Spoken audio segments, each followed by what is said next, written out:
Bill, Hey, what up? What up? what's going on, young fella? All right, I'm good. I'm good. You ready? Yeah, I'm good, man. I see you out on the balcony, doing what you said you're going to do. Roger that. Relax. Yeah, I'm gonna pop on us black and mild a little bit before we get started. Roger. Well, I got a nice delicioso chocolate mojito cigar. Shout out, Uncle Near's waiting on me after this show. I'm gonna wait till the show's over with and enjoy that. I'm probably gonna need it after this. So yeah. But yeah, I was asking how everybody was doing, man. We just waiting on a few brothers to come in. We don't want to start this conversation. I'll go too deep into our subject tonight until we get some brothers that's really ready to dialogue. No doubt. We got about what? I tell you one thing, I'm getting some feedback from the ladies, man. They're excited. They want to see what the brothers is talking about. We're definitely not going to do no bashing. I'm all about and uplifting the brothers, man, and making sure we're good. Because we're living in a day and age where things are so messed up. Dialogue between men and women it's kind of crazy. And I just think this is a perfect platform for us as men to discuss where we are and what it is that we desire and what we need. In a more mature way. Not nothing silly, but really what your desires and wants are. Right? Yep. And the thing about it, they don't get to say nothing. They got to listen. Yeah. We'll let them chime in the end. They say nothing. They got to sit there and be quiet. But I really think they're excited because they because I always say when you're having a conversation, if a person is sitting there, there's two ways a person will listen to a conversation. They're going to sit there and listen to respond. Or they're going to sit there and listen to figure out a way to, okay, how can I make this better? If you listen to respond, then it's going to be an argument. It's not going to be a mature conversation. So, yeah.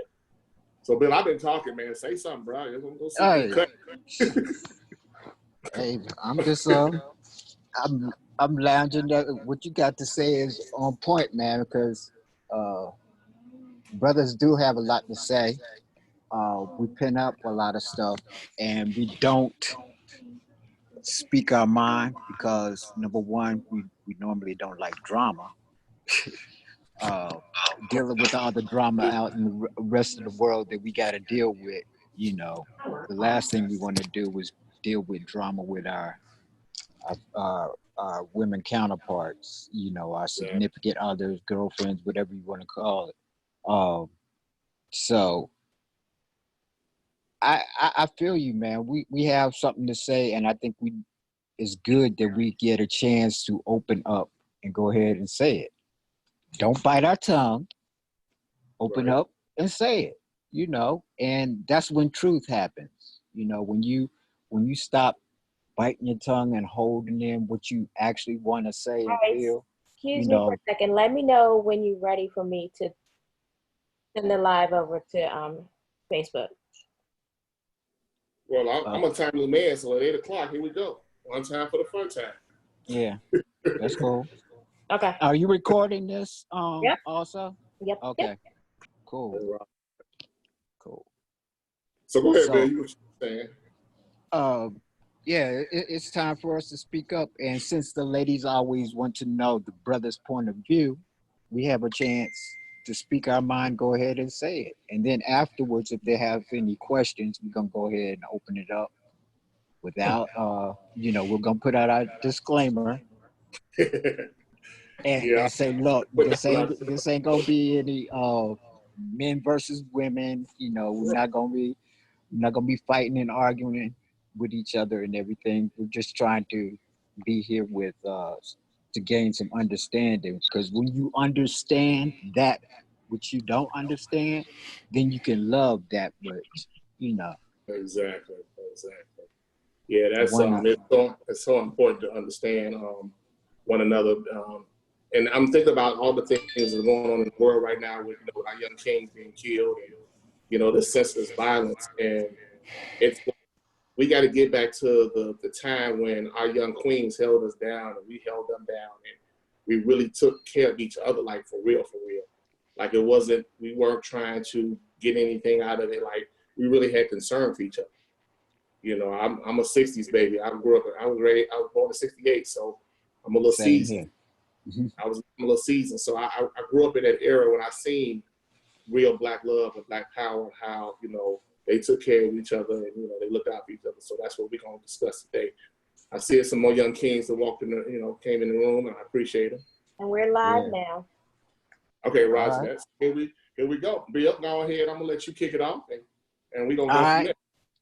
Welcome to the, HBCU Singles Lounge, Black in men's the chat. building. Black in the building.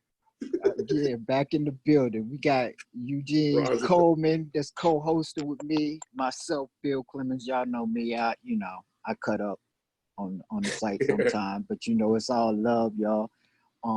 Try to regulate some things so that we can maintain love between the brothers and the sisters.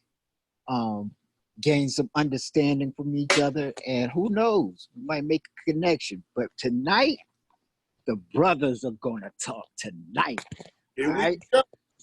And y'all want to find out what the brothers, you always ask, and I always say, I would like to hear a man's point of view about this. Do you really want to know? I want to know, do you really want to know what the brothers are thinking? How we perceive things from our end of the spectrum when it comes to our relationships and everything. We know that men and women think a little different, but tonight we're going to talk about how we look at things and from our perspective. It's not saying that a woman's perspective is wrong or the man's perspective is right.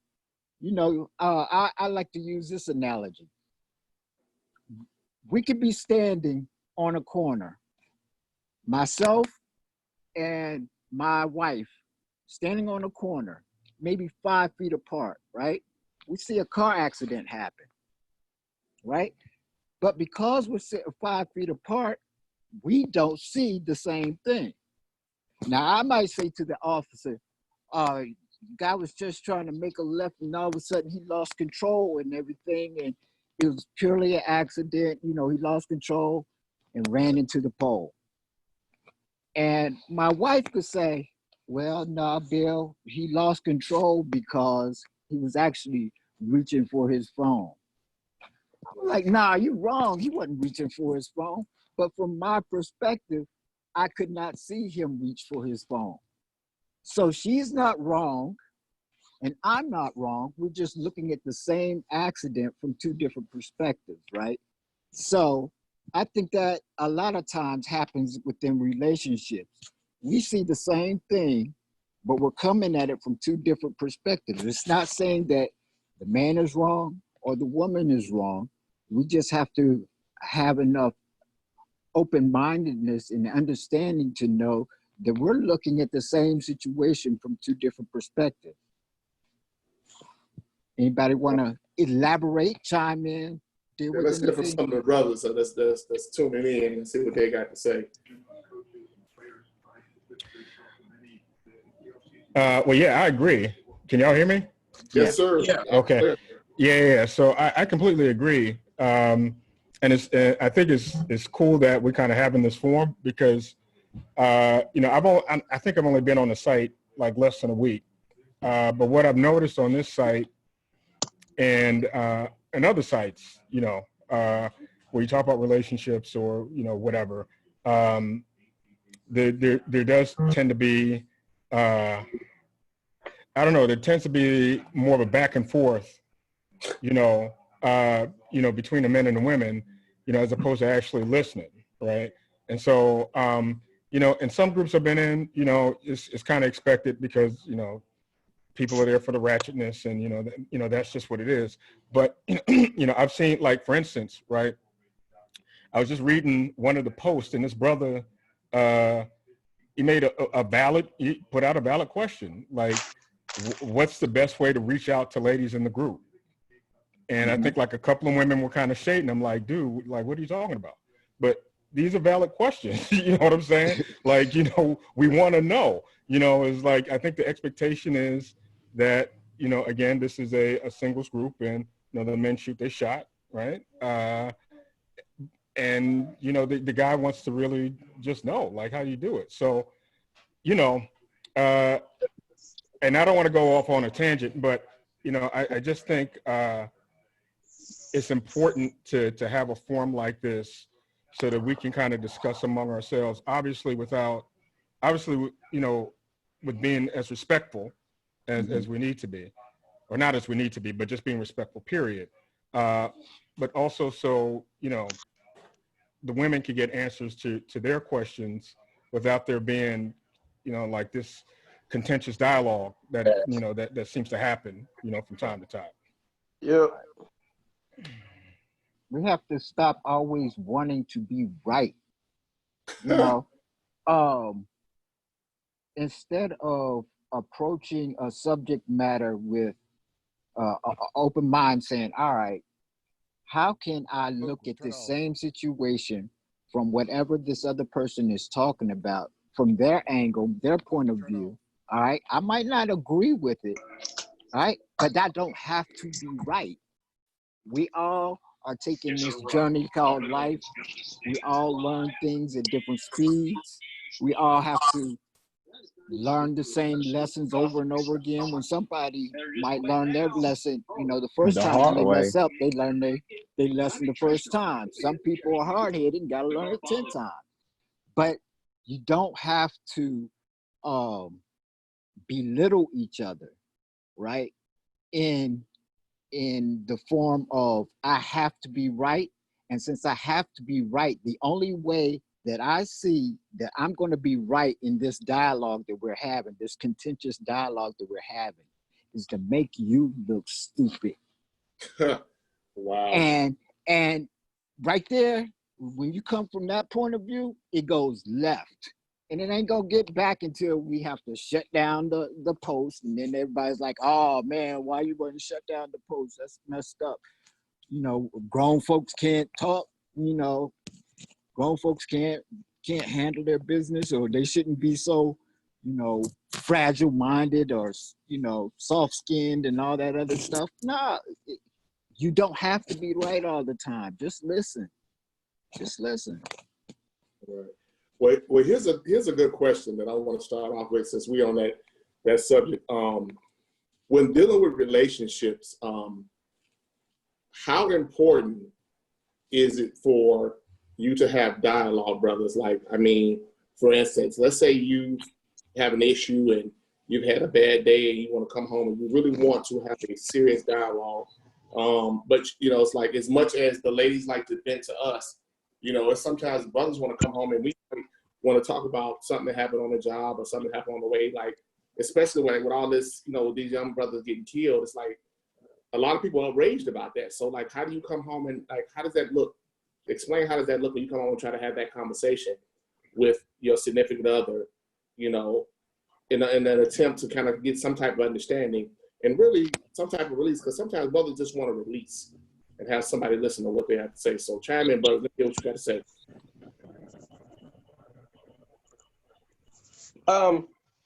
One thing I learned with me is having a very mentally intensive job where I'm literally grinding and thinking for 8 hours and then dealing with people and all of that.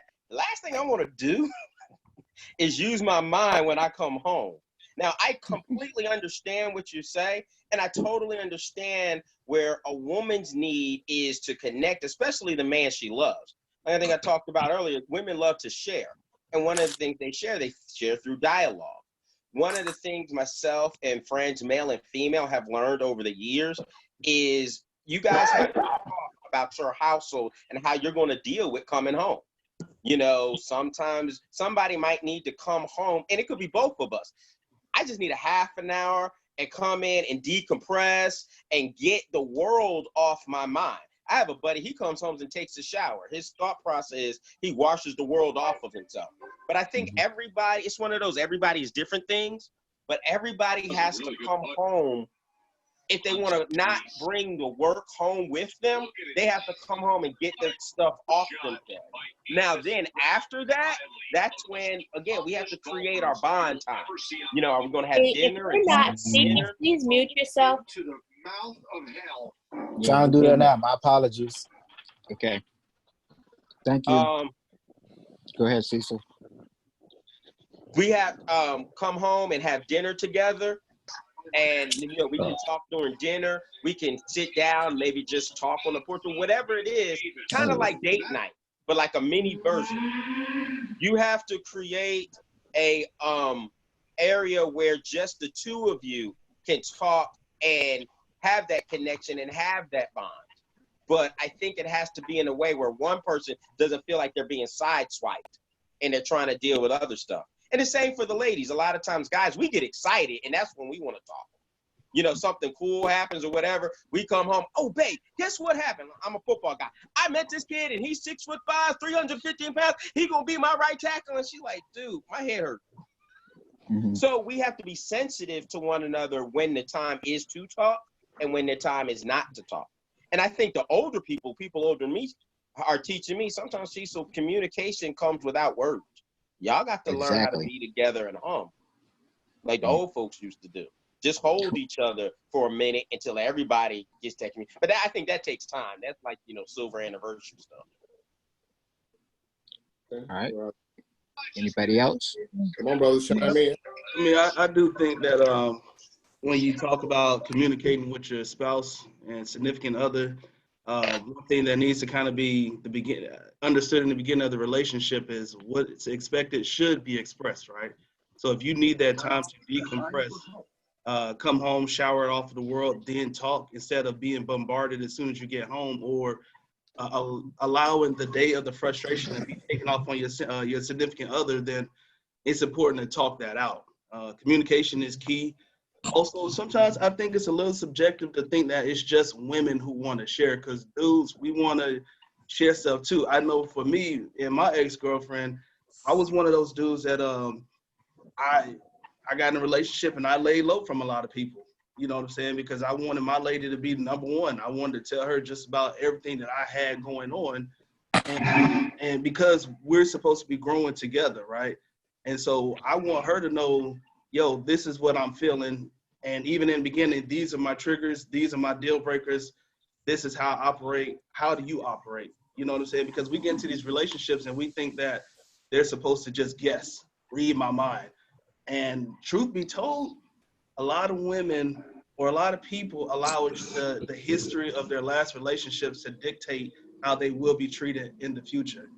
And I think that that's unfair in a relationship. And so that's why I'm like, I communicate, I'm straightforward. I tell you I like this, I tell you I don't like this, I tell you how we're gonna do things and go from there. Yeah. All right. We on point? Are we on point? Yeah, we're on point with that. Yes. Somebody asked a question about why the relationships fail, and I saw it on the page. And the one thing that I said, very simple, we don't understand each other. When you get in a relationship, man, brothers, you have to create boundaries. You have to, there's certain things that you're just not going to allow. You have to be honest and stick to that. I don't care how fine she is. I don't care how good she cooked. If there's just certain things that you know you're not going to tolerate, to compromise on that is going to cause you problems in the end. So, you know, just like Virgil said, you got to come on and just be like, hey, this is what it is. And as you grow, just like she has her absolutes, you need to make your absolutes. So that way, as you grow, and another thing, people, they kind of, I preached a message about 3 months ago about seasons. And the three things that I concentrated on was the season of preparation, season of acceleration, and due season.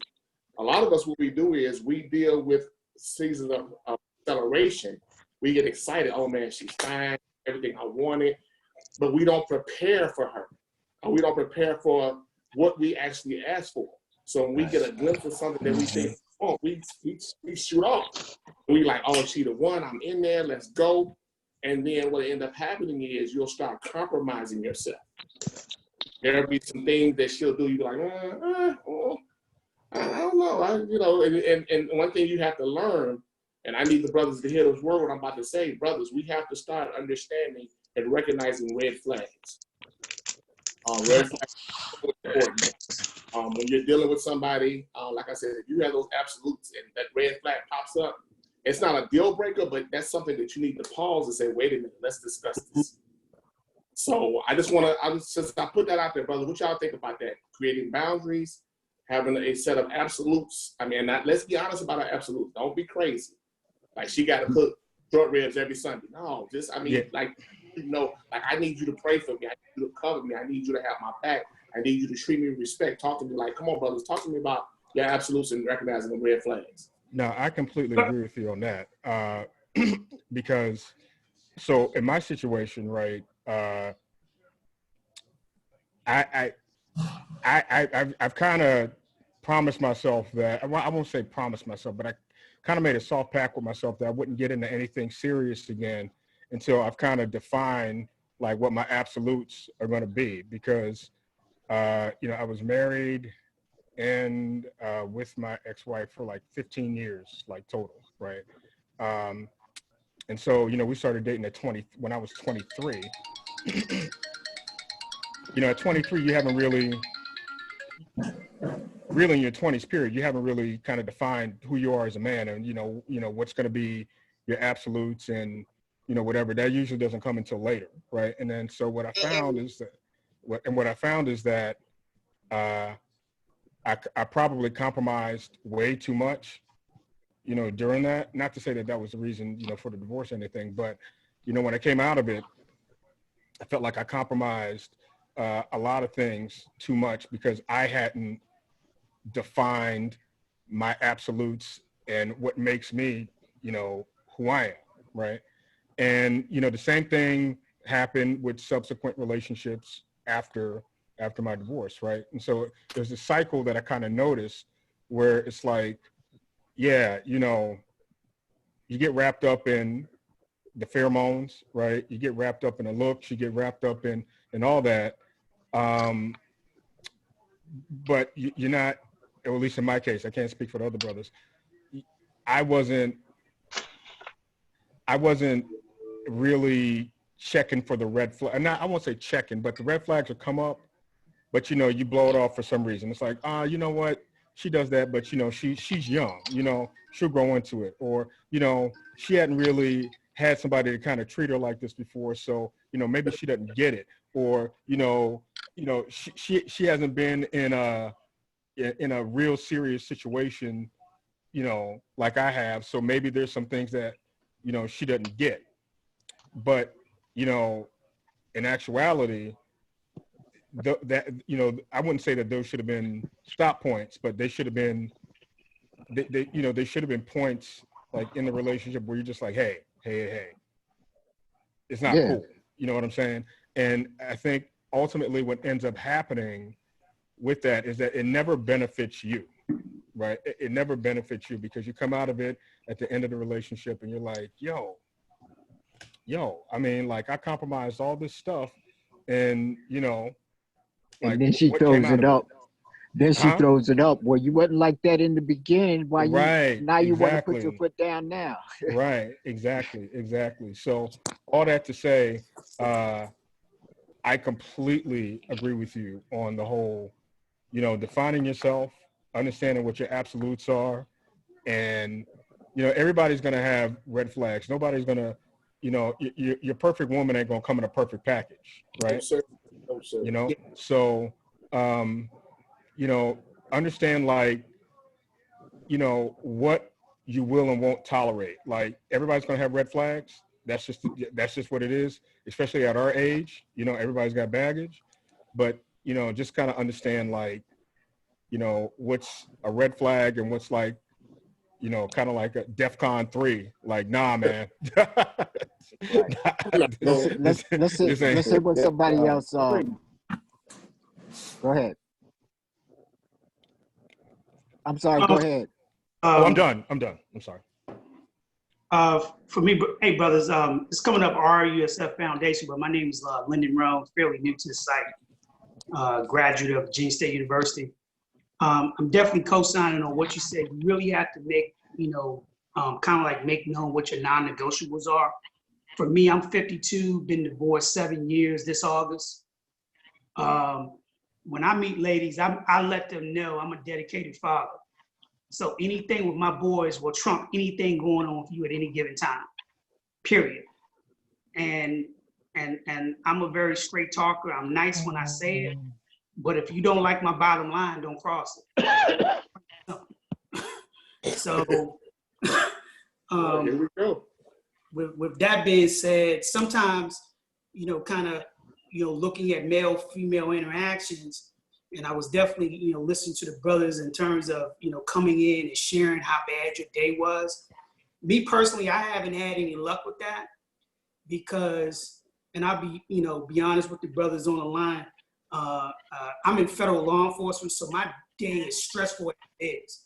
So when I was in relationship situations, I was coming home from a very bad day thinking I was going to be able to decompress, but I couldn't do that because guess what? I got to push her emotional validation buttons and make her feel good. So unfortunately, what it's done for me, that has made me an internalizer where I don't even like to talk. I just deal with it myself. And, and hopefully if God blesses me, I'll find somebody that can, who I can share that kind of stuff with. But I just haven't had any luck with that because it seems like for me, I meet everybody that they're either in a delusional self-entitlement phase where they need to be validated all the time, or they don't even know how to give love back that's being shown to them. So that's just my personal history. Okay. All right. All right, brothers. I'm in that rolling rock. I see you, bro. Let's, who next? All these brothers, I need y'all to speak up now. It's our time. It's our season. We got this platform. I'll say something. No, I'm gonna say something. Go ahead. Go ahead, All right. So, one of the things I learned in my marriage, I completely missed the red flags, everything, because I was so anxious. And then this was in my 20s to be married, to be that married guy, to have that family. I came from 2 generations of divorces. My mom and dad were divorced. Both my grandmothers were divorced. I was trying to be the one that was, the buck was going to stop with me. And that was good on one hand, but the bad part was I didn't have the power to walk away when it wasn't right.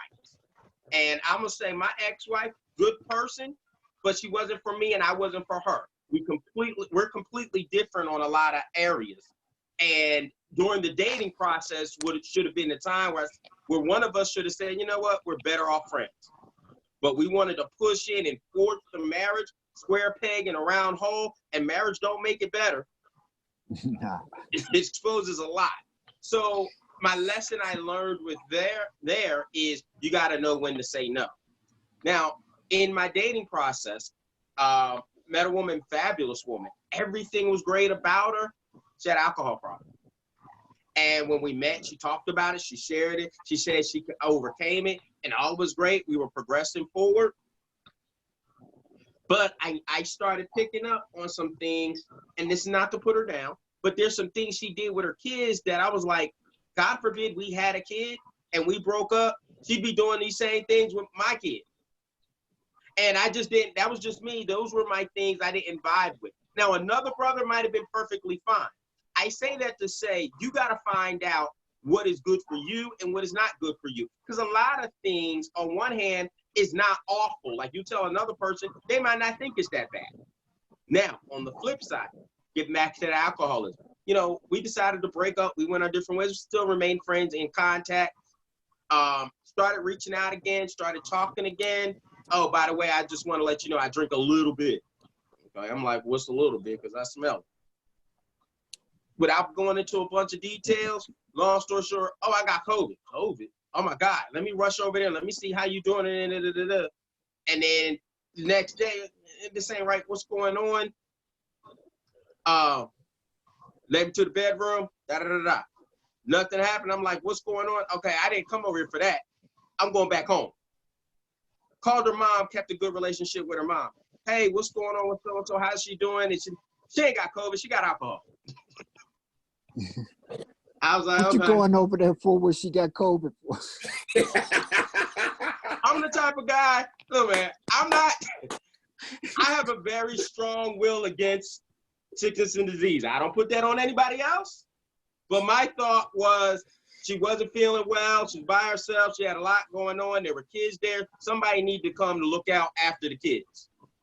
Okay. A mama. All right, roger that. Right. But here's the thing. I'm smart enough now. I'm wise enough now. Walk through the door. Something don't smell right. All right, you good? You're okay. I'm going back home. Where Right. if I was a young boy, oh, we're going to fix it. We're going to work it out. I say this, you got to know your limit to where you don't try to fix it no more. As men, we always want to be the problem solver. We want to be the hero. Society pushes us to that. But especially at our age now, some of us that are 40 and 50, we don't have a lot of time to keep starting over and over and over again.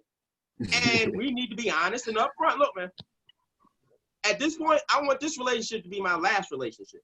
And if you want this relationship to be your last relationship, then you need to work with me. All of this other old cute stuff, we can't be doing that anymore. But I think as men, we have to have a clear vision and idea what we want out of our relationship, for our relationship. Especially, you know, we go in there, everybody wants to call us the leader and the head, and all of those things sound great. But if you don't have a vision, then where are you leading them to? If you don't, if you're not going anywhere, if you don't have a plan, because they get older and they got stuff together, they don't want to keep starting over again. They're gonna ask you point blank, where are we going?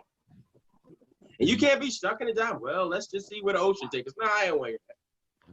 They want to hear, this is my plan for my business. This is my plan for the house. This is my plan for where we're going on vacation. They want to have a plan. Now, one little bit of advice I'll give, just have a plan. It doesn't have to be an elaborate plan. Just a plan, something that they know you're thinking, and then you adjust the plan as you go along. You don't have to dot every I and cross every T, but just have something so that they know you're thinking about it, and you're not just trying to shuckle and jive them like the last dude. Cool. Hey, Cool. Eugene, you had a nice little question. Oh, go ahead, real quick. Let's try to keep our little comments to like maybe a minute or so, Okay. so everybody get a chance to get in. Because we got some deeper stuff to talk about if we can squeeze it in. Yeah, I'm out to hit with it. I was just gonna say to Cecil's point, speaking as a younger guy, I don't even think that, and I respect your positionality as an older brother, but I dare to say that depending on the man, I think having limited patience can go across the board. I'm more of the younger spectrum, only 27, but even at my age, I've gotten to a point where I'm like, you know what?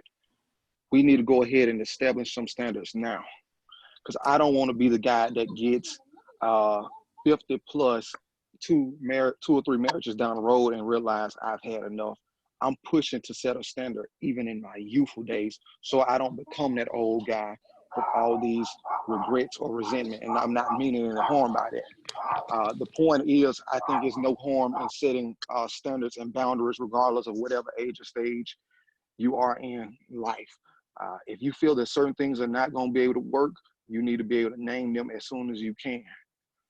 I get it, because I definitely have felt that pressure even in my youth, that as a man, we're supposed to be the fixer. We're supposed to be, quote unquote, the savior for our families. But at the same time, there has to be some duality at base.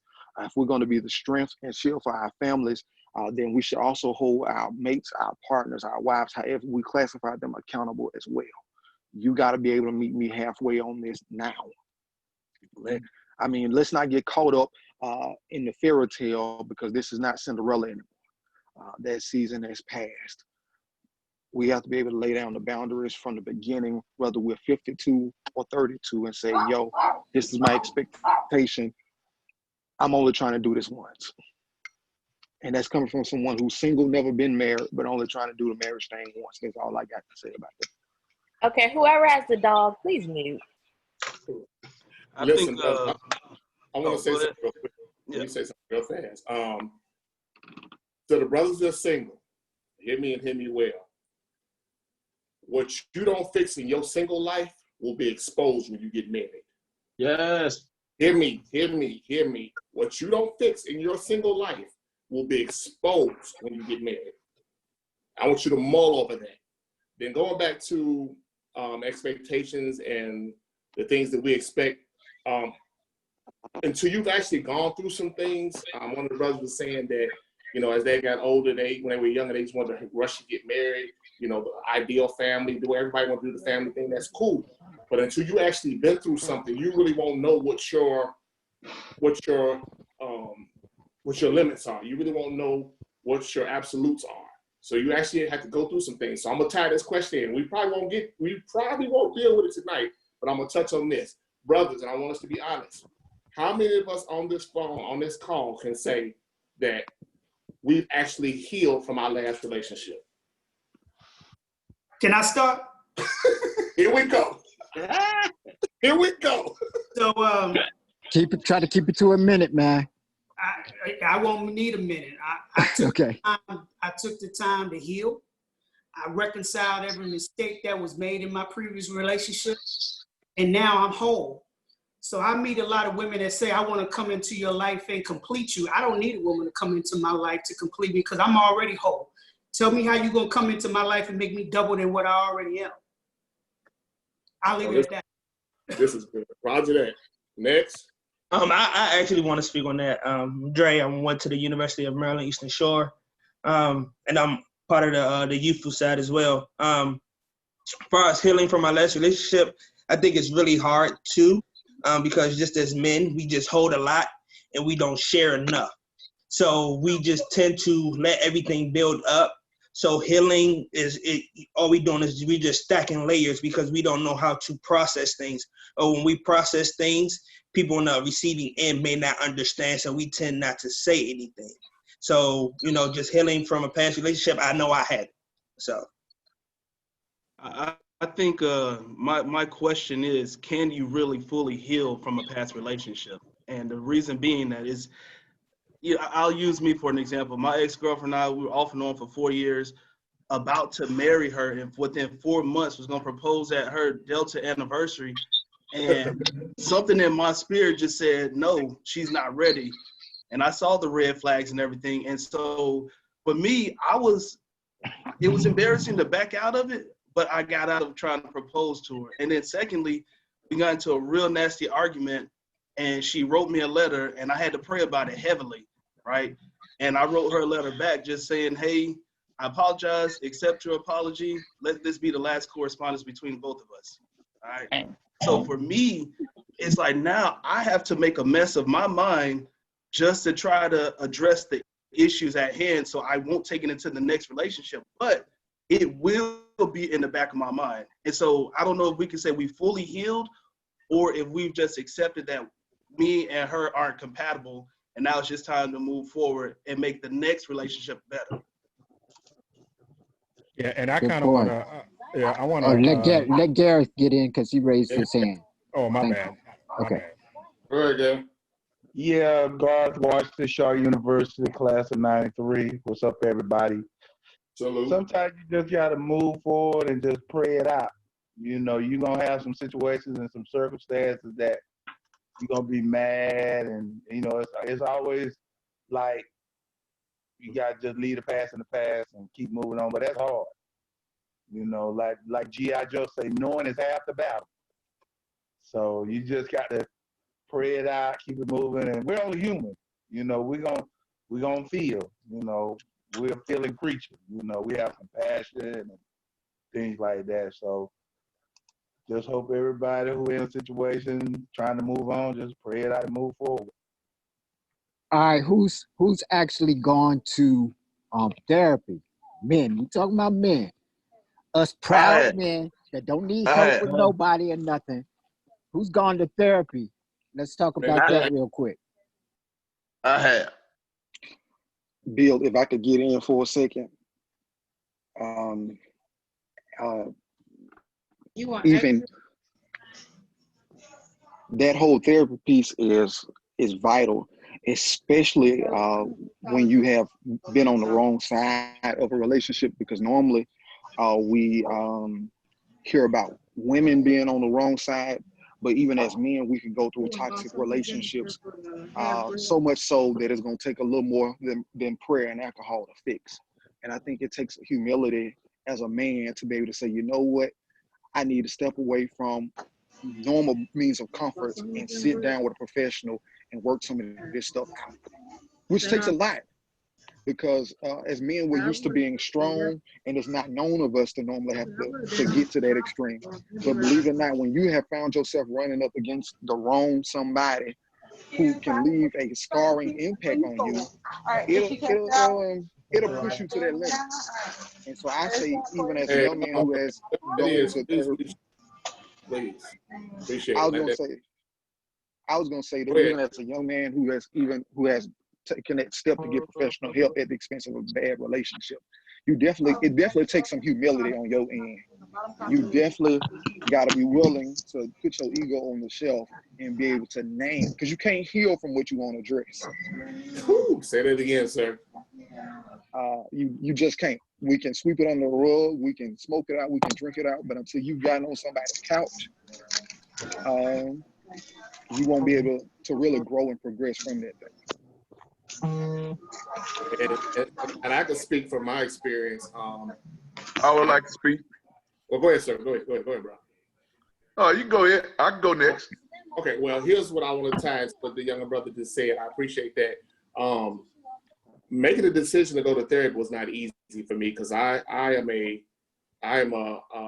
born and raised Church of God in Christ man. So I was told, when they taught us to pray and stay. No matter how tight it get, pray and stay. But here's the one thing that I had to come to realization, that prayer is good and God can always fix things, but God made psychiatrists, he made psychologists, he made therapists, he made doctors, he made people, he gave people talents to address some of these issues. So yeah, we're all men and women of faith, but sometimes you got to go sit out and talk to somebody. And what I've learned in therapy is that you will actually talk yourself into your solution, because that person will listen. Listen, ladies, here's a key point for y'all. They will listen without judging. They don't have an agenda. Their only agenda is to see that you get healed. So if they have to sit there and listen for 20 sessions while you discuss what happened in your last relationship, for you to finally go, oh, it was me, or that's what happened, or this what happened. And that's what you have to do, because it is so vitally important, like something that has been laid on my heart. Brothers, listen to me. I'm concerned about Black men's mental health and well-being. I really am, because I want the brothers out here with everything that's going on, like, we got to do a better job of taking care of ourselves. Like, they can fuss about going to get your blood pressure checked and, you know, getting your health, your physicals. I'm concerned about that too, but I'm concerned about your mental well-being, because we cannot be the kings that we need to be for these women if we're not doing what we're supposed to do for ourselves. We can't expect the queen to take care of us if we're not taking care of ourselves. So I just need you brothers, if you're worried about therapy, think about it. And I'm done. So go ahead, bro. I didn't mean to take that time up. Go ahead. Oh, you good. You good. My thing is, I agree with a lot of perspectives that you brothers are saying. First, my name is Chris. I'm from Chicago. Now I'm a deputy sheriff here in DeSoto County, Mississippi, from Alabama A&M University, class of 01. Roger that. My perspective is that I agree with a lot of things that have been said. With that, we have to, as men, we have to be responsible and humble enough to look at ourselves in the mirror and be able to judge ourselves and be able to understand who we are and who we want to grow into. We cannot be afraid to accept responsibility. We cannot be afraid to accept accountability, and we cannot be afraid to grow. Instead of being, the only person I think we should follow outside of good examples is the word of God and the people that's around us.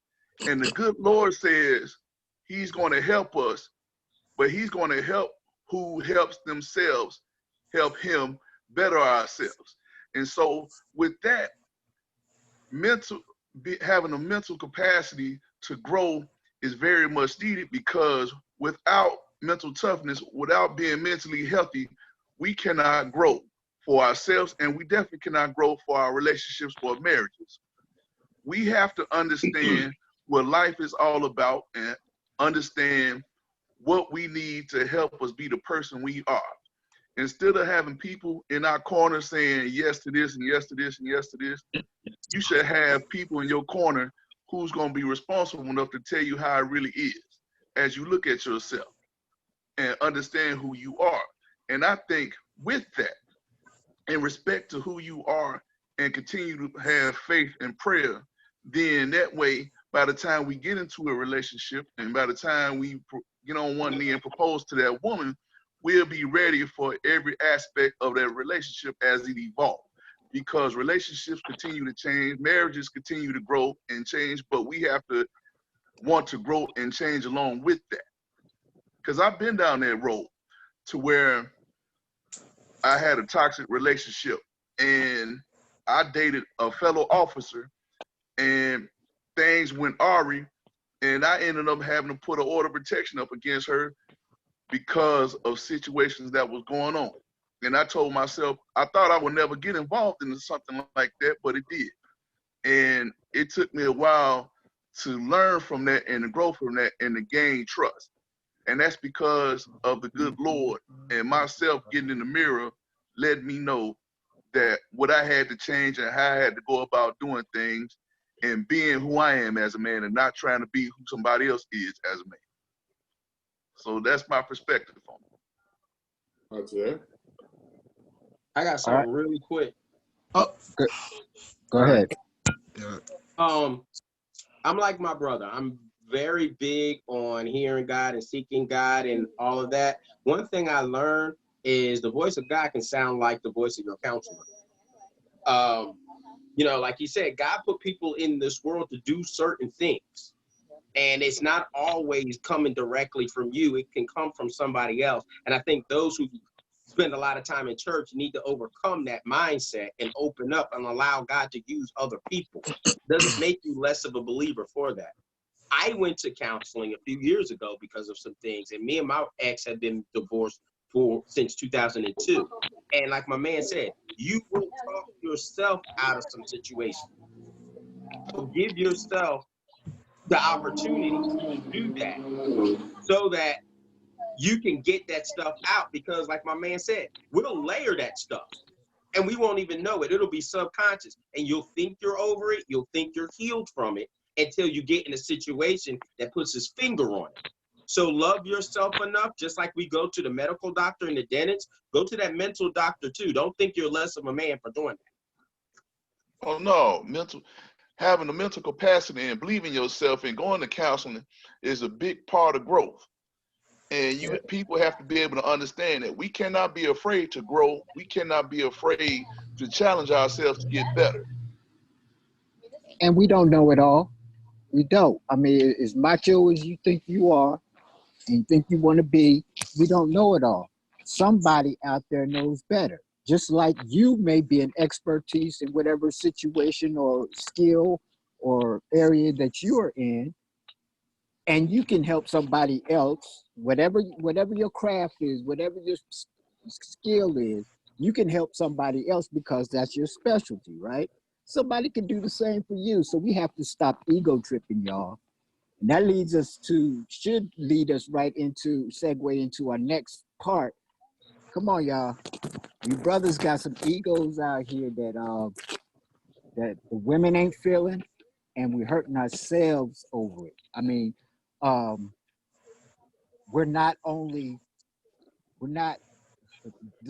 of the first things that we do in life, or one of the first things, is self-preservation, right? We come into this world, there's an automatic thing that called self-preservation. You do things to sustain your own life, right? Now, God created man, but he looked at man and said, man, it's not good for man to be alone, right? So he created woman, took woman from his rib. Now, what does the rib come from? The rib, what does the rib protect? What does the rib protect? It protects the lungs and the heart, right? Number one, the lungs is that breath of God that God breathed into man, right? That sustains life. And number two, the heart. You can't live without your heart. Now that rib that was taken from Adam protects the lungs and the heart. And if we ego trip and disrespect our women, we are not living up to self-preservation. Because who's going to remove all the ribs from their body and expect to live? Right? Right? Who's going to disrespect this rib and then move on to the next relationship and disrespect and cut out that rib and stomp on this rib and use and abuse this other rib? Next thing you know, you don't have life. Right? Because it's not good for man to be alone. Right? And the thing that protected our life, he took from and used it as a helpmate for us. So we cannot, I'm gonna stop for in a real quick second, y'all. We cannot disrespect that helps us sustain life. We need each other. We need our women. We can't continue to ego trip and pump ourselves up and think we live in the good life without our beautiful women. All right, I'm finished. So listen, it's 8:45. I mean, we can keep going, but this is a good subject, and we'll talk about this all night. But what I really want to do, if there's a couple of brothers got a quick 60-second thing they want to say real fast, we'll say that. And then we take maybe 1 or 2, 3 questions, Bill, and then we can prepare, because I'm sure we'll be coming back for another show, because this is really, really good dialogue. And I'm so excited, because this is exactly what I wanted this to be. So, brothers, you got a comment? You got 60 seconds. Go ahead. All right. Can I say something? Because I've been wanting to chime in. This is Alton. Graduated from Tuskegee 2009. I'm from St. Louis. I live in Chicago. But starting from the beginning, when we start talking about the red flags, those red flags are things that you know definitely that you can't deal with, and you're going to continue to see these red flags until it irritates you, and you're not with that person anymore because those red flags was just enough. So in my instance, if I see a red flag, I'm not continuing. Another thing when it comes to us, you know what I'm saying, communicating in our relationship, or, dealing with our day and then coming home and, that's definitely a part of the relationship, because she's going to do that as well. And then that's why you come home to the person that you can let all of this, let the world get the world off your shoulders, because they are the one that definitely has your back no matter what. When it comes to having therapy, not only do you need to go to a therapist, but you need to have somebody in your corner, one of your closest best friends, that's definitely going to make you accountable for things that you have done. Like, my homeboys will be like, Alton, every girl that you deal with ain't stupid. Like, what did you do? You know what I'm saying? So it's all about having accountability, and it's all about being able to understand yourself and the person that you're dealing with. That's good sentiment right there. That's good sentiment right there. I got one thing I wanted to say too, and this was more so about the healing thing. So I think, and this is a cycle that I think primarily brothers kind of go through. Typically, after you end a relationship, I know most brothers I know don't take the time to heal, because it's kind of like the culture, especially with black men, where it's like, oh man, you got to get back out there, man. You got to get up on these women, man. You know what I'm saying? And so, I mean, yeah. And, I can speak from experience. That was kind of like my thing. After my divorce, I just got right back out there. And, I think a lot of times brothers have to be real with ourselves to know, hey, maybe I shouldn't be getting out there like that, because I'm not fully healed. It's almost like, you don't go play ball after you done sprained your ankle, right? You gotta let your ankle heal before you get back out there, right? And if you do, if you get back out there before it's completely healed, it's gonna lead to other things. So that's kind of like my 2 cents. We just gotta, as brothers, if we need to heal, take the time to heal, because hurt people, right? You know what I mean? So That's it. That's my 2 cents. Amen, brother. Who else? I was Before we gonna open say it up to the women. I was gonna say this, and I don't want to pronounce brother's name wrong, but the brother who just spoke in front of me kind of hopped on what I was. Kamal, nice to meet you, brother. Yeah. You kind of spoke to a reality that I was going to jump to, and I think one of the most important things, especially as we navigate through relationships, especially relational trauma, is not being afraid to take Sabbath from relationships. I know it is in our instinct as men. We enjoy the company and presence of women. Women in all shapes, color, and sizes can bring life and pleasure to us as men, but we have to know when to take a break and step back. Because it's easy to run yourself into the ground when you're just jumping from pillar to post to pillar to post to pillar to post, and you'll find yourself running yourself so much that you become burnt out. And by the time you finally meet the woman who is a good match for you, you don't have much to give her because you've been running and running and running and running nonstop. And so, as I alluded to earlier, this is also one of the things that require a level of self-awareness and humility. You have to have enough courage to look within and know when it's time to hit the brakes and say, you know what, I need to take a pause from this for a season. It doesn't mean you gotta totally wave the white flag of surrender. It doesn't mean that you definitely gotta just call it quits on relationships completely. But you gotta know, hey, maybe for a season, I need to pause and just really reflect and recover. I say it like this in the work that I do as Reverend Clergy: you can't pour from an empty pitcher. And truth be told, a lot of brothers are carrying empty or near empty pitchers because we've been too busy hopping from relationship to relationship, trying to sustain our quote unquote status quo as men, that we haven't sat down and went back to the well to be refilled, to be rejuvenated again for the next someone who's really made to love us. And so we have to take enough humility and self-awareness and put our pride and ego on the shelf long enough to say, yo, maybe this might be my season of Sabbath. Maybe I might need a few months or a year or so to really regroup, to get this picture back filled so that I can be my best self to the next queen that God has aligned and designed for my life path and relationships. Cool. Yep. And to piggyback real quick off of what he just said, is just one quick sentence. Everybody doesn't deserve your energy. Woo, come on, say that again. Preach the gospel. Knock this dog iPad off this table. Hey, get you make sure you got a bounty, bro. If you gonna knock some stuff over, quicker pick her up. You know what I'm saying? Listen, here's something else, and listen to what that brother was saying. Instead of going from relationship to relationship, how about you sit somewhere and find out how to begin a healthy relationship? It's so many brothers out here just want to be in a relationship, but it is my desire to be in a healthy relationship. Because there's a difference between being in a relationship and being in a healthy relationship. Because a healthy relationship helps you grow. It helps you. It adds to you. Anytime you've got something that's taken from you, that's not healthy. So, brothers, I want us to, as a little homework assignment, I want us to start asking ourselves, what does a healthy relationship look like to us? Like, what does that look like? Like how does that go? Is that subjective, Eugene? Huh?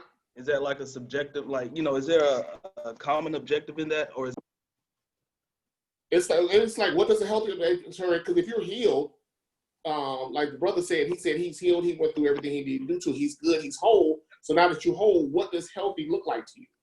Not just go another, because you might be whole and go to another relationship and mess around and get traumatized and end up in a toxic situation again.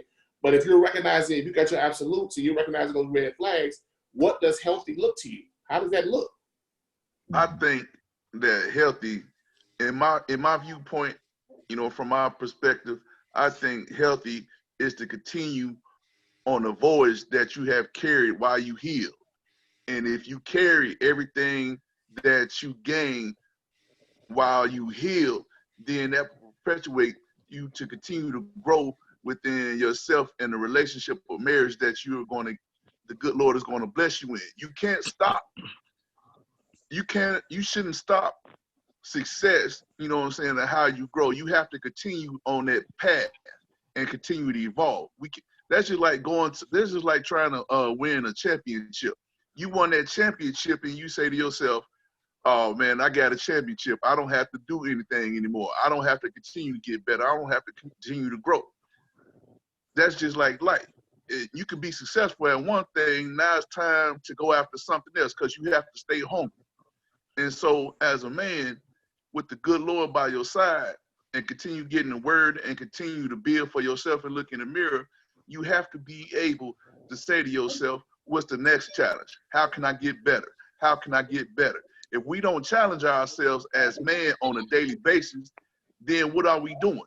We have to be able to grow. We cannot stay still and just accept, what's going on at this present time. Success is about building and continue to growing and continue to loving yourself and building. And so in my eyes, when you do that, it would take you to a whole nother level. And when you reach that level, it's another level to go. So you have to be able to understand how to evolve at each step in your life. And when you heal and you get into that relationship, it would take it to a whole nother level. A healthy relationship to me is we're both aiding in each other's happiness. Yeah. Anything less than that is, Not parasitic. Yeah. Yes, it's parasitic. When something starts draining you, leeching onto you and draining life out of you, whether it's your finances, whether it's your mental health, you stressed out all the time, then that's parasitic. It ain't nothing gonna work right in that type of state. All right. Anything else before we open up the women?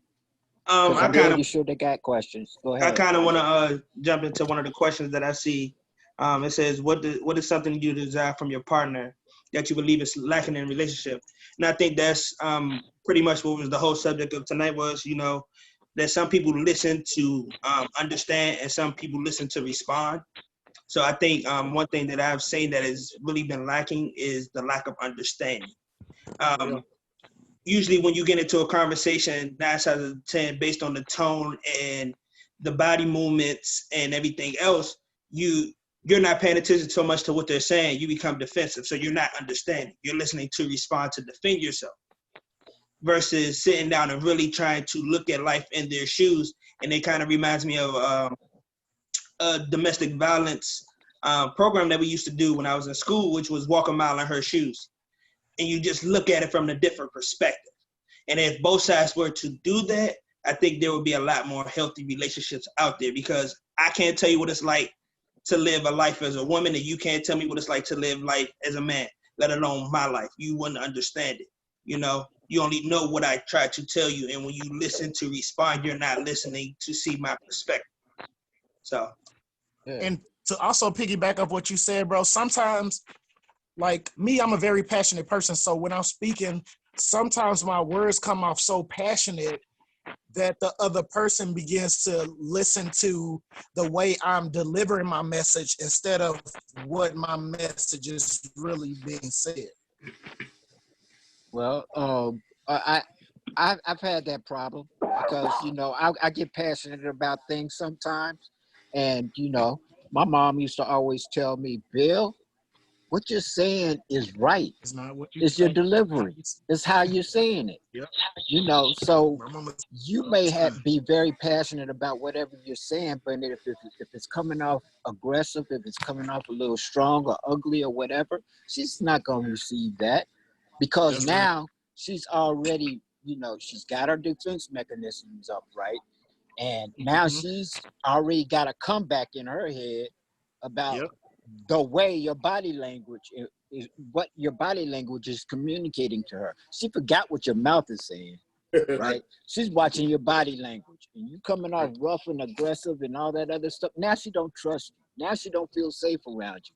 Now that builds problems in other areas of your relationship, right? So that is, even though that's you as a person, and I don't want to take any part of your individualism away from you, you know what I'm saying? But sometimes we got to pull out of ourselves. Preachers say all the time, Lord, Don't let it come from me. Let it be your words, not my words. Let me, the man, step back and you speak your word through me, right? So a lot of times we have to let our personalities take a step back. The way we're passionate, the way we're animated sometimes, you know. And I totally agree. And I totally agree. I think it's like reading the room. You have to read the room. It's like when you give a presentation, when you're going for a job interview, you have to know when to take a step back and just shut up, you know, and when to use your hand movements, when not, you know. So it's just all about reading the room. You have to know how to read your partner like the back of your hand. And when you're in that learning phase, and when you see that she's pulling back from you, you have to take a step back and look at yourself and say, hey, why are you doing that? Or even ask her. You know, ask them questions. You know, why are you defensive? You know, if I offended you or made you feel some type of way, I apologize, but I wanted to show you my passion and fire behind it. So, you know, sometimes as men, we do have to sit back and apologize more often about, you know, the passion that we have when we do speak, but it also comes from the woman's point of view as well. I think sometimes when they get passionate about something, they have to, you know, and we sit back and we get a little defensive, or if we shut down, they have to understand that, hey, you know, maybe I'm saying this wrong, you know, and I have to come out with a better way of saying things. Correct. Andre, to your point, here's one thing I try to consider along those lines, especially as it relates to listening to respond versus listening to understand, is to really question my motive. Am I really responding because I want to be right, or am I really responding because I want to be understood? And that's a blurred line that many people don't know how to decipher sometimes. A lot of times people respond just out of their need to be right. Well, no, because X, Y, and Z, I am the authority on this, so you got to hear me because I'm right. And that within itself can create a lot of unnecessary tension and conflict as well. And so in that path between understanding and how we listen, rather, we have to always be mindful of checking our motives. Why am I seeking to respond in this way? And that's something that can be easily swept under the rug or misunderstood on both parts. Phil, you said something that I wanted to come back to.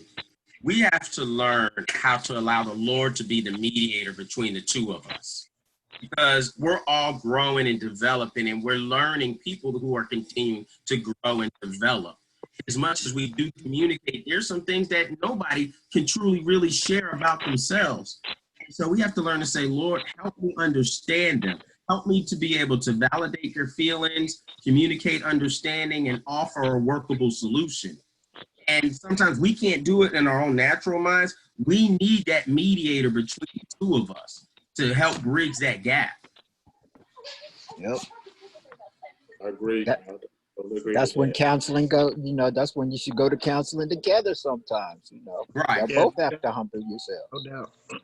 You know what's really amazing when you brothers, when you're going to therapy, if you're in a situation where you have a significant other and they volunteer to go with you, that's a sign that that's a good individual. I mean, because they're willing to go through that process with you and understand you better. Like, you know, what makes him act this way. You know, like, you know, let me kind of go in and see what's going on. I mean, she's taking an active role in your healing process. So that's just an amazing thing. So listen, fellas, we're gonna take a few questions from the ladies. I appreciate them. I applaud the queens. They've been listening to us. They've been very silent. So I appreciate them. I'm sure they have questions. We're gonna take about 3 or 4 good questions. We're not gonna spend a lot of time on it because I know we're gonna definitely have to do this again because I'm enjoying this evening.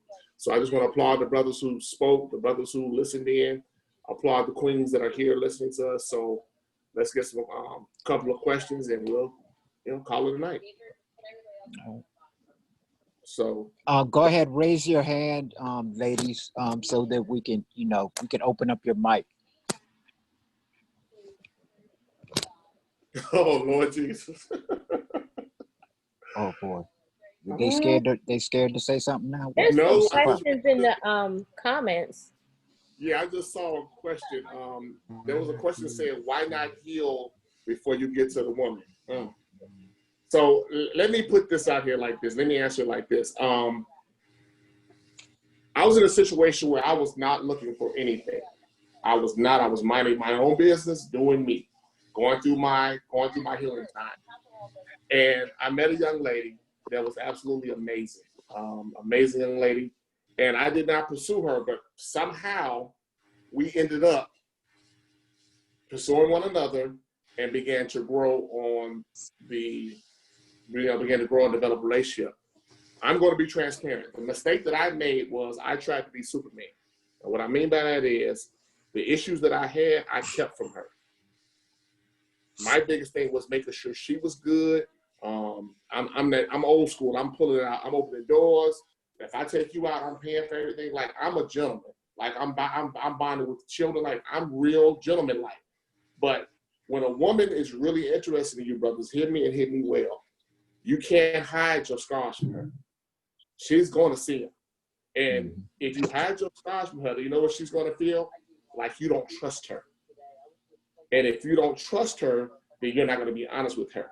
And once trust and honesty goes out the door with a woman, you pretty much blew your shot.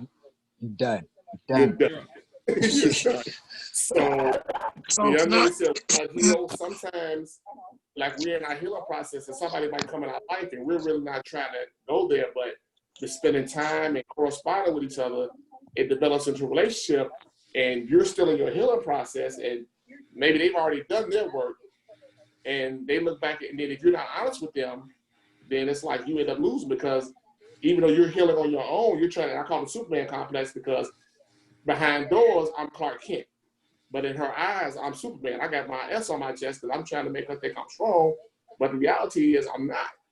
But I'm trying to put up that front. And that's one thing that really irritates women. So if anybody else want to tie in on that question, the question is, why not heal before you get to the woman? Yeah, okay, can I say something about that? Because when we were saying, like, you know, do you really fully heal? Like, when you have that person that comes into your life that makes you forget about all of those bad things because they're aiding in your happiness, that's when you all are, you know what I'm saying, helping each other heal, which then in turn makes this relationship even more better than it was starting out, because it's like, damn, I know she went through this, and I definitely don't want to be that guy that she, you know what I'm saying, that she went through before. So I'm gonna be myself. One, because I'm a above and beyond type of guy. Like, here's an edible arrangement just on a random Wednesday, you know what I'm saying? Because I know you like strawberries and pineapples, something like that. But then to also go above and beyond and be like, hey, I got off work early today. Like, just come home, just relax, put your bags down. I got a bath ran for you. I'm cooking dinner for you. Like, you're helping her heal in the same time that you heal, because you're giving your all to her now, when at first you wasn't feeling like giving your all to anybody. I was going to say this much about that particular question. Should we wait to heal first before we get to them? I guess my perspective is kind of twofold. One, what really quantifies healing? And then two, because that's a line that not many take the time to really unpack. We just throw that word out there loosely, but what does that really look like? And then two, could it be that some of us are healed as we go? Yes. Could it? Yes. Yes. And not necessarily heal. I might as well go there. It reminds me of one of my favorite narratives of how some people had issues, had problems, got connected to the right source, and as they went, they were healed. So could it be, and somebody probably know exactly what reference I'm making, and could it be that in our process of going and growing and connecting with the right person, that through that interaction, we find ourselves tapping into that healing that we so far long for? Because if some of us wait till we heal until we get to the next relationship, we may never make it to that next relationship. And so if we're going to throw something out there like that, we need to rightfully qualify that term healing. because many cases, not just men, but even some women may never meet their knight in shining armor if they just waiting to get healed. Some brothers may never meet their queen if they're just waiting. Some of us could be waiting forever. Right. And I think that sounds great on paper, but the reality is none of us control when we meet people. You meet people and then you make the best of it at the moment you meet them. You meet somebody in a grocery store, you may have never met them before. What are the chances that you'll meet them again? And if you say, well, I'm not healed on Tuesday, what are you going to do? Come back on Friday and hope to see them again? I don't know that people do that. I think people, when they meet somebody, that's when they meet somebody and they try to make the best of it. Wait, but she just said, so y'all were using women then. Her comment was y'all using women then. Nah, I don't think so. It's that. Hold on, let me say this. And I don't think so. And I think the big thing is a lot of times, and I'm a firm believer in this, I think men take heartbreak a lot worse than women, right? And I don't think men really understand like what healing looks like, because it's just a very different kind of a feeling for us, right? So a lot of times you go into a relationship or you get back in the game thinking you're completely healed, but you don't know the depths of how you've been hurt, right? Amen. Until this starts to come back out. And so it's not so much about like using women, and I'm not trying to make excuses here, but a lot of times brothers just don't know. You just don't know like what healing looks like, right? And it goes back to what Elroy was saying, you know, it's kind of hard to quantify what that looks like because, you know, we don't, to have dialogue like this with other men and talk about this and talk through this, let's be real, this ain't common, right? It's not a common thing, right? True statement. Yeah, you know, the way that we heal, the way that we get over things is we drink, we smoke, we get back in the game, and that's kind of like our healing. But, you know. Wait. Can I say something?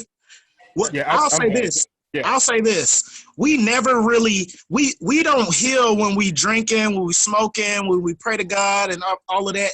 Like we've healed on one aspect of like, okay, you know, that's what happened in this relationship. It hurt me. I know I don't want to deal with this anymore. But then there comes another aspect of healing for men and women. So again, I'll go back to my point to where that person comes into your life. And now you're not even thinking about none of the bad stuff because like they've healed you from thinking about those bad things. So you don't really need to drink. Hold on. I don't think anybody heals you. And so I'm just going to be very blunt and very honest with that. Okay. It kind of goes back to the thing that the other brother was saying earlier about having somebody complete you, right? That it doesn't happen, right? Nobody's going to heal you. You have to heal yourself. No. Right? I'm not saying women aren't doctors. Okay. They're not supposed to, they're not witch doctors. Right. So you have to, I get what you're saying, but it's like, I really feel like, you know, nobody's going to heal you. You're going to get with somebody that's going to make you feel good, right? And just like drinking and smoking, it may make you, it may let you cope a little bit, but like that person's not going to heal you. You have to take it upon yourself. This is what I'm saying. Just for instance, when you said that if you hurt yourself and you go back into the game without letting it heal, if you hurt your ankle, you can't just have your ankle sitting out and thinking it's going to heal. You're going to have to put an ace bandage on it. You're going to have to get a cast. You're going to have to get something that's going to line your ankle correctly to make it heal. I'm not saying that like you, like that's what I said, first of all, aiding in your happiness. So my happiness is I've already healed from my previous relationship. And now I have this person to come into my life that's continuing to help me heal because I'm not indulged in the bad things that happened to me in previous relationships. Can I say something? Until something triggers that. That's what, you never know what triggers it. You know, you might think you got 10 things or 10 problems, right, to solve. Then all of a sudden you think, okay, I solved them 10 problems, right? I'm ready for a relationship. You get in a relationship, here comes, then something is triggered that you didn't even think about. You didn't even know was a problem. Sure. You know what I'm saying? So you So that can't means you're be, not you fully can't healed. expect somebody to say, I'm healed, so I'm ready for a relationship. You Right. have to go through and be patient and be empathetic. I keep using the word empathy. I think I've used the word empathy 10 million times in the past year or so. You have to be empathetic. You have to place yourself in or a situation that you've been in, right? It don't have to be the exact same thing, but you have to place yourself in that same type of predicament and say, how did I feel when I was in that situation? Did I support my girl when I was in that situation? Did she support me in that situation? You have to be supportive and empathize with each other. And when we empathize with each other, it creates greater understanding. When you have greater understanding, then love can come in. You can't have it without it. So let me ask this then. If a man's not healed, and the sister comes in and I mean, he's all she wants. I mean, she's digging him and she's wanting a relationship. And he turns to her and says, I'm not healed, so I don't want to be with you. She gonna be okay with that? She has no No, choice because Anything like that type of rejection. But she don't want to put you don't have to reject her. I think you just have to be forthcoming about what your issues are and what your baggage is, right? But like I if you said, really so feel if you like, tell her, yeah, you know, I'm not healed, I don't want a relationship. I'm So asking, wait, how's she gonna take that? So wait, what she's saying in the comments, I want to like comment on that because I don't fully I fully don't feel like what we're saying is understood, because she's saying that her last comment was like, oh, so you'll practice on a woman and then you'll have another trigger come up and then it's like something else. It's not. Oh, It's this not goes for Interesting. women So I too. think it goes Yeah. back to what I said in the comments is like, everybody in your life is either, they're there for to serve a purpose. It's either a lesson or a blessing. You won't know until you go through that. You know, life is a very gray area. It's not black and white. It's nothing but filled of nothing but trials and tribulations. So you wouldn't know until you sit down and go and walk down that path with somebody or walk down by yourself. Do we use women to heal? I don't believe that we do, because it's like my brother said earlier, we don't know when we are fully healed because we have to get back in the game and try it out. Just like when you hurt yourself, you go back into the game thinking that you're healed until you re-injure it, and then you understand that maybe it was too early. So I don't think it's us using women. I think it's us just trying to get an understanding of how much we really do hurt on the inside that we do not show. Yeah. I think that's what the problem. Because we're taught as men not to show our emotions. Exactly. Let Lyndon get in here because he's been raising his hand. Go ahead, Lyndon. I think respectfully, I think every man has his own process, and I can't speak for the brothers on this, on this call. Me personally, I took 4 years after my divorce, so I can honestly look at myself in the mirror and say, when I meet a woman, I'm not bringing any baggage to the table. I'm not on the rebound. I'm not, I bathed in Neosporin. So I'm not bringing any baggage, and I think that if you've taken the time to heal, this is just I'm gonna flip the script for a second. If you've taken the time to heal and you get with somebody, why would you want to revisit that, or why would you want to share past pains? I've met women that want to go back and take me down to a period where it was painful, and I don't understand that. Why I need to share that with them? Why do I need to go through a PTSD moment to have it feel some element of inclusion? That's just me. I'm not trying to be insensitive.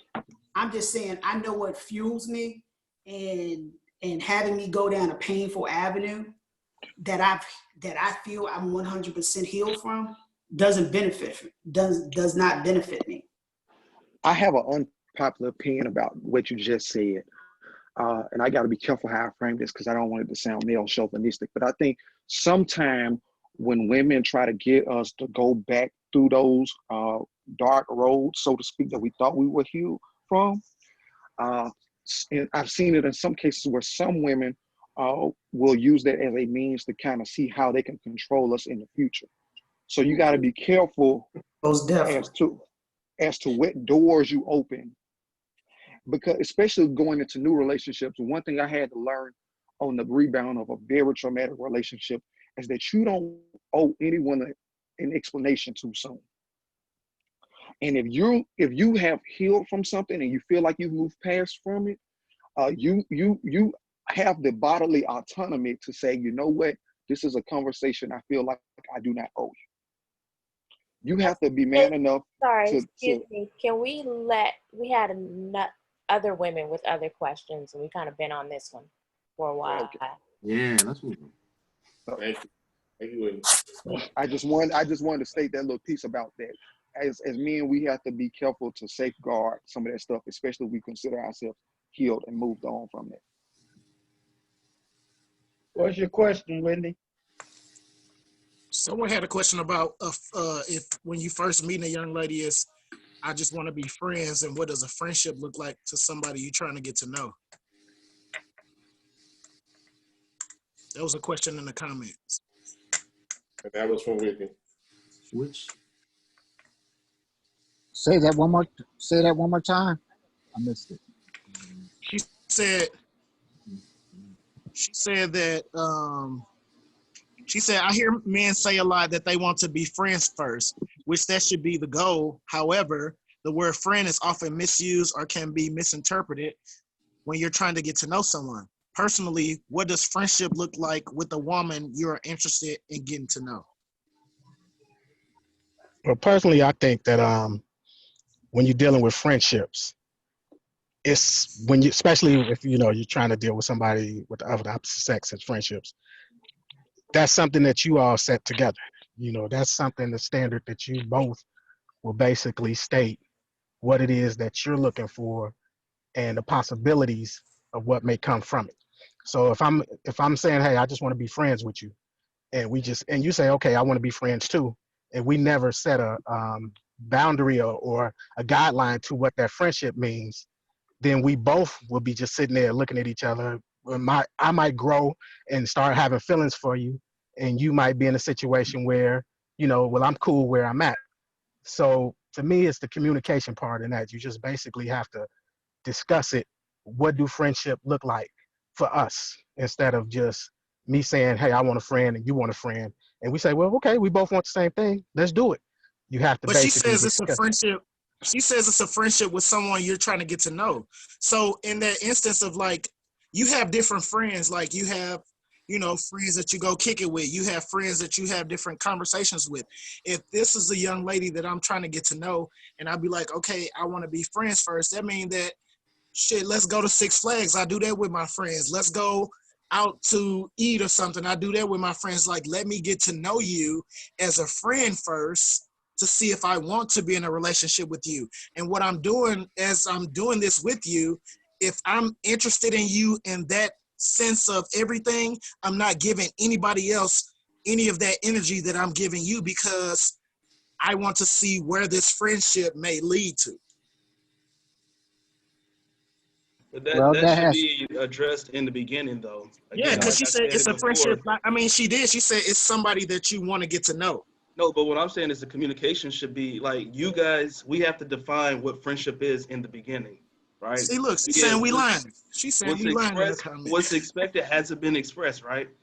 And that's where the miscommunication, that's where the breakups, that's where all that stuff comes from. So she has to be forthcoming and say, hey, this is what I'm looking for, and y'all have that hard conversation. If it doesn't work out, then you don't waste each other's time and move on. But brothers, let me say this. Let's wheel this back in, because I don't want this to get out of control, but let's just say this much.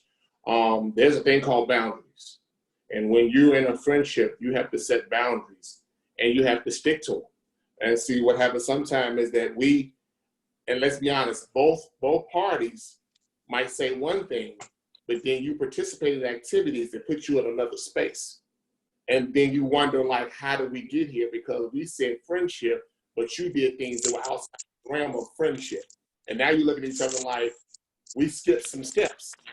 So it's all about, you have to follow those steps on how to do things. If you're going to be friends, be friends. You go out, you date, you talk on the phone, you spend time. But when you cross that threshold and you did not discuss boundaries, if you cross that boundary now, It's like, okay, I thought we was friends, but how you friends when y'all wake up in the morning, look at each other like, what happened last night? Like, let's keep it 100. We grown. Everybody on this phone grown.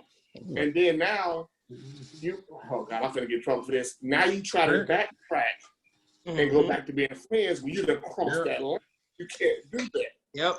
That's the problem. You can't do that. So if you're gonna be friends, stay in that lane. And as each level and as you grow in levels, make sure you both on the same page. Right. Okay, we're friends.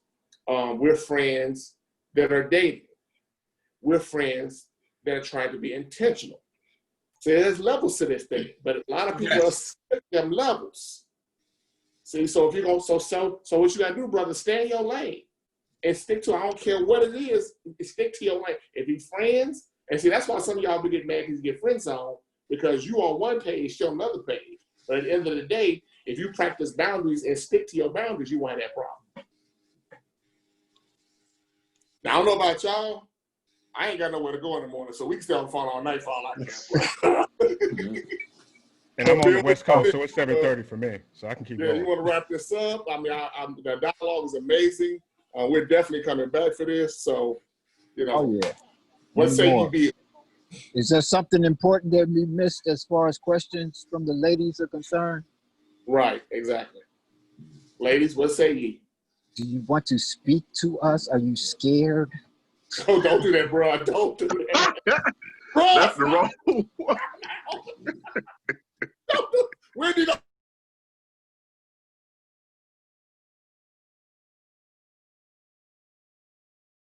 Hey, this has been therapeutic and fun for me, everyone. I really enjoyed it. Looking forward to more conversations, but I'm gonna go ahead and check on out. So I wish y'all the best and stay safe. Stay safe. All right, that's cool. Peace, bro. All right, what else is there? Because we don't want to, keep this going on too long and, prolong it if it doesn't need to be. Shoot, this ain't gonna be the first and last one. This isn't the first and it won't be the last. Let's put it that way. One thing I do want to state. All right, now we're pretty much been level-headed in this chat. We've been respectful to each other, brothers. Respectful to each other on this chat. We've even respected women while we're talking about all these situations on this chat. Come on, y'all. Let's not get in the group tomorrow and start talking about, men ain't shit, women ain't shit, with all these different posts. No. And we can see the slide posts too, Right. Them subliminal messages, we grown. Don't do the subliminal thing, You got Jedi, you trying to put it out there. We know who you're talking to, so don't do that. We're trying to promote. I want to wake up tomorrow and be like, oh my God, like this. My thing. What's the what? My thing is, we have to be able to be honest with each other, man and women. You got too many people, men and women, playing each other, trying to, outdo each other, and in competition, it's not a competition. If you really are digging somebody and you want something out of it, be upfront and honest of what you want from that person and go after it. If it's not for you, it's not for you. If it's for you, continue to go after it. We can't be playing games with each other. And one thing you always hear, men say this about women and women say this about men. And at the end of the day, we need to be able to sit at the table and discuss, the real issues and go after it. Are we going to agree on everything? No. But my thing is, we are adults enough and mature enough to go after each other the right way. If I want a relationship from a woman, that's how I'm going to approach her. If I want just a friendship from a woman, that's how I'm going to approach her. And it should be vice versa. It should be vice versa. And if we are up front and hold each other accountable, I think everything else will take care of itself. And it will lead to where it should lead, wherever God wants it to lead. And this is what I'll say about the post too. Like, we can't always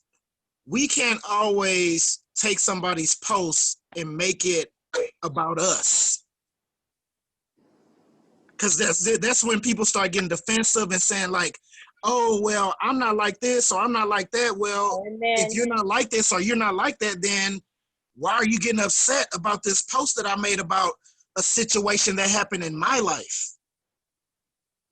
Like I can't, like, if I post that, like, you know, women aren't consistent, I'm not saying, I'll never say all women. I'll never say every woman in anything that I post, because now I'm saying that I done fucked with every and all women in this whole world, and now I'm Dr. Phil about women. Like, no, I'm just saying that the women that I've dealt with have been like this. It may not be you, but hey, maybe I just needed to vent real quick because I didn't have a friend at this time to vent to, and I didn't have, you know what I'm saying, somebody to talk to about this situation. So I'm coming to the next biggest thing right now, which is Facebook.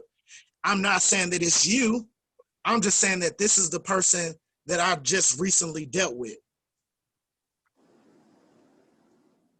Empathize. I mean, look at what, okay, number one, we have to monitor what is being said and how it's being presented on social media. All right, because even like we're dealing with one of the questions in here, the written text does not give context clues of how that person is saying something. I can say good morning to you, good morning, or I can say good morning. You know, it's the same words in a text, but I can't say one is pleasant. One I can tell is pleasant when I'm speaking it, verbalizing it, or showing body language, and the other is just the words "good morning," right? So when we put something on social media, all we see is the text, or we see a meme or something like that, right? And it may come off wrong. It's like saying something the wrong way. So we have to just stop copying people's memes, number one, and then come and place them in here and expecting a positive result. That's number one. If the meme needs tweaking, tweak it. Erase some words that might be derogatory and demeaning or whatever, or reword it yourself. Stop being lazy. Number two, empathize whatever is being said. If you're trying to take all those points into consideration, all right, I'm writing out some text. I hope people don't misunderstand what I'm saying. But take time out instead of immediately trying to clap back because somebody misunderstood you, number one. Go find a sarcastic meme that's going to make them or demean them or belittle them. You know, now they got to clap back and now you got a whole mess, right? Just be empathetic of what they're trying to say. Apply whatever whatever situation they've been in. I'm pretty sure you've been through the same type of thing, and then respond in that type of manner. Let's try to take the personal stuff out of it because we don't all know each other, number one, and be mindful of how you're wording the things that you're commenting about. Well, we're gonna wrap this up, but I want to say something that this is just my personal opinion. Post and text, you have to just take it for what it is, because sometimes, like you said, you'll read a text and it's really not what they're not saying what they're saying. That's why some situations you don't need to do via text. Some conversations you need to pick. I need to have face to face, because that text, listen. There's been wars start over a text. Y'all can laugh and say I ain't telling the truth, but there's been wars that follow a text over me, you know, over emoji, over things they post on Facebook. So as adults, it's just like we're having dialogue tonight. Let's have that dialogue via phone, via conversation, via something like this, and not text, because sometimes you might be feeling a certain way and text something, and then the way the person sees it, it might not be what you meant. But then that's how mess starts. So yeah, we're not gonna do that. So Bill, I don't know about you, but we've had a wonderful time, ladies.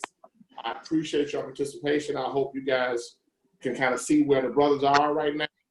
I'm sure we'll be back again. I'm excited to see what the ladies will come up with next. I appreciate y'all. Whitney, thank you for allowing me to co-host this with Bill. Bill, bro, you got my number. Let's talk. Let's chop it up. Right. I was just going to say my roommate Martin Brown from TSU, University Hall. What's up, bro? That's my roomie over there. What's up, room dog? So, yo, I love y'all, brothers, man. Salute. Tomorrow, man, do something positive. Tonight, you go to sleep. Think about the conversation we had. We'll go from there. I want to see homework assignments. Wait a minute. Homework. Oh, Lord. What happened? All right, thank you. We appreciate it. Hey, I want all the men to support the women's chat when they have a women's chat. Let's all come and support them and watch and then ask our questions when they have their chat too, y'all. We appreciate y'all. All right, fellas. Happy birthday, Kimberly. Wait, I thought we were going to be on here till 2 o'clock in the morning. Y'all cutting it short already? I'm going to go have me a Oh, no, Alton. Oh, no, honey. No. I'm about to get me a drink, too. This was Happy supposed to be birthday, Kimberly.